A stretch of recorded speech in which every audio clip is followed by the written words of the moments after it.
අපි පාරේ යද්දී අපි ගොඩක් හෝන් එක ගහලා අපි ඉල්ලන්නේ ඉඩ ඉල්ලනවනේ.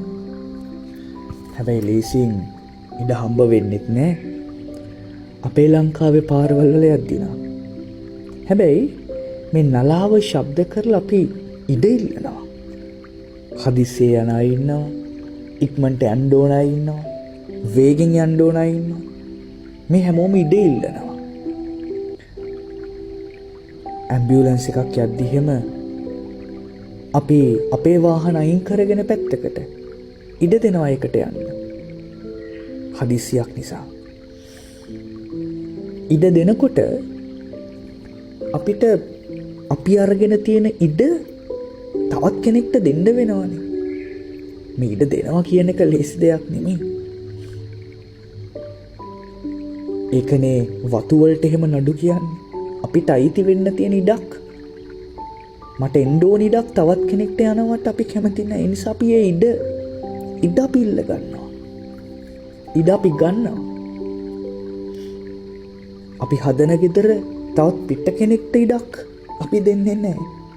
අපේම කෙනෙක්ට ඇරෙන්න. සමහර වෙලාවට වයසක අම්මා තාත්තට අද ගෙවල් වල ඉඩ දෙන්නෙත් නැහැනේ.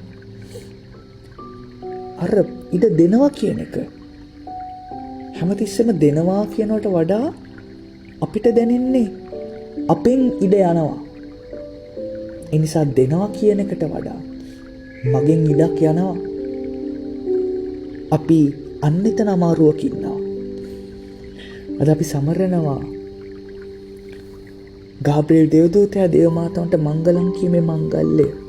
මේ මංගල්‍ය අපි ගොඩක් වෙලාවට අපිට සුවිශේෂී තියෙන්නේත් ගාබ්‍රියෙල් දේවදූතයා දේවම්මත් එක්ක තියෙන මේ සංවාදය. හැබැයි ඇත්තටම මෙතන වෙන්නේ මෙතන ප්‍රධාන චරිතය මේ කතන්දරය ඇතුලේ නොකියුණාට දෙවියන් වහන්සේ පුංචි තත්වයක් පහත් තත්වයක් උසස් කරගන්නව ඇරෙන්න. දුර්වලකමක් බලයක් කරගන්නව ඇරෙන්න. මරණීය භාවයක් අමරණීය භාවයක් කරගන්නව ඇරෙන්න. මේකේ රිවර්ස් එකට අපි යන්නේ නැහැ. උසස් තත්වයකින් පහත් තත්වයකට වැටෙන්න. බලයකින් දුර්වලකමකට වැටෙන්න. අමරණීයත්වෙන් මරණීයත්වයට වැටෙන්න. අපි ඒ වලට ඉඩ දෙන්නේ නැහැ. හැබැයි දෙවියන් වහන්සේ කරේ මේක නෙමෙයිද? උන්වහන්සේ මේ ලෝකයේ මනුෂ්‍යකමේ ඉඩ ගත්තා. අර උන්වහන්සේගේ උසස්කම බලය අමරණීයත්වයේ ඉඩ අතහැරලා ඉඩක් ගන්නකොට උන්වහන්සේට ගත්තට වඩා උන්වහන්සේකට ඉඩ දුන්නා. උන්වහන්සේට දුන්නා එකට. උන්වහන්සේට උඩ හිතුනේ මට ඉඩ නැති වෙනවා කියන එකට වඩා ඉඩ දෙනවා. ඉඩ දෙන එකේ මහිමය. ඉඩ දෙන එකේ ශ්‍රේෂ්ඨත්වය. ඉඩ දුන්නයින් පස්සේ ඒ හරහා සිද්ධ වෙන්න යන දේ. ඒක තමයි උන්වහන්සේ හිතුවේ. හෙබ්‍රෙව් ලිපිය අද කියන්නේ ගොනුන්ගේත් එළුවන්ගේත් ලෙයින් පව් පහ කර දැමීමක් සිදු නොවේ. ඔබට පඳුරු රිසි නැත, එහෙත් ඔබ මට සිරුරක් සූදානම් කළසේක. ඔබ රිසි දේ කරනුවස් මෙන්න මම ඇවිත් සිටිමි.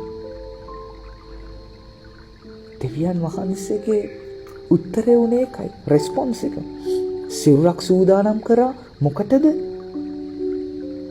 ඉඩ දුන්නා. තවත් අයට ඒ ඉඩ දීම ඇතුලේ සෙතක් වනු පිණිස. පාරේ මම ඉඩ දුන්නොත් වාහනයකට යන්න එක යාට සෙතක්. එයා හදවතින් ස්තුති කරගෙන යයි. ගෙදර මම ඉඩක් දෙනකොට එක සෙතක්. හදවතින් ස්තුති කරමින් ඒ ඉඩ අනිත් කෙනා භුක්ති විඳී. උන්වහන්සේ කියනවා ඒ කැමැත්ත පරිදි ජේසුස් ක්‍රිස්තුස් වහන්සේගේ ශරීරය සදහටම එකවරක් පූජා කිරීමෙන් අපි පාරිශුද්ධිය ලැබ සිටිමු. මේ තමයි සෙත උනේ. උන්වහන්සේ පූජා කිරීමෙන් එකවරක් අපිට පාරිශුද්ධිය ලැබුණා මේ වෙනකම්. ඒ පූජාව නිසා ඒ මංගලම් කීම ඇතුලේ දේවම්මගේ කුස ඇතුලේ දේවම්ම ඉඩ දුන්නා. දෙවියන් වහන්සේ ඉඩ දුන්නා. මේ දේවල් ඇතුලේ පාරිශුද්ධිය ලැබුණා අපිට. ඒතකොට දෙවියන් වහන්සේ ඉඩ දුන්නා. උන්වහන්සේගේ ඉඩක් ඔප්පු කරමින් උන්වහන්සේගේ ස්වර්ගීය ඉඩම උන්වහන්සේ අතහැරියා පොළවේ ඉඩමක් ගන්න. එතන උන්වහන්සේට කිසි සෙතක් නැහැ. හැබැයි අපිට සෙතවනු පිණිස අපිට සෙතක්. ඒ සෙත වෙනුවෙන් උන්වහන්සේ මේ ලෝකෙන් ඉඩමක් ගත්තා. මෙන්න මේකයි මංගලම් කීමේ ඇත්තටම උනේ.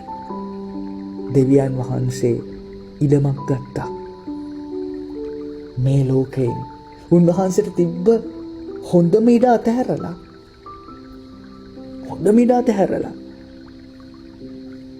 උන්වහන්සේට වටින්නේ නැති, උන්වහන්සේ ගන්න නැති ඉඩමක් ගත්තා. හැබැයි ඒකෙන් මුළු මිනිස් සංහතියම ගලවන්න උන්වහන්සේ ඒ ඉඩමේ අත්තිවාරම දැම්මා මංගලම් කීමේදී. අපි උන්වහන්සේ අරන් දුන්නු ඉඩම අපිට උන්වහන්සේ ඉඩම අතරලා උන්වහන්සේ අපිට අරන් දුන්නු ඒ උරුමය අපි කොච්චරනම් ඒ ඉඩ හොයාගෙන යනවද? මම කොච්චරනම් ඒ ඉඩමේ පදිංචි වෙන්න උත්සාහ කරන කෙනෙක්ද? උන්වහන්සේ දුන්නු අරන් දුන්නු ඒ උරුමය මම කොච්චර භුක්ති විඳින කෙනෙක්ද? එහෙම භුක්ති විඳිනවා නම් ඒ ඉඩමේ අපි ඉන්නවා නම් අපි එහෙනම් පාරිශුද්ධවත් ජනතාවක්. පාරිශුද්ධිය කරා යන මිනිස්සු ටිකක් වෙනවා. පාරිශුද්ධිය කරා යන මිනිස්සු ටිකක් වෙනවා. උන්වහන්සේ කරපේ පූජාවෙන් මට උරුම වෙච්ච පාරිශුද්ධිය තමයි මම හොයාගෙන යන්නේ. ඒ පාරිශුද්ධිය හොයාගෙන යන ඒ පාරිශුද්ධවත් ඉඩමේ පැලවෙලා ඉන්න. ඒ ඉඩමේ ඉඩක් හොයන කෙනෙක් වෙමු.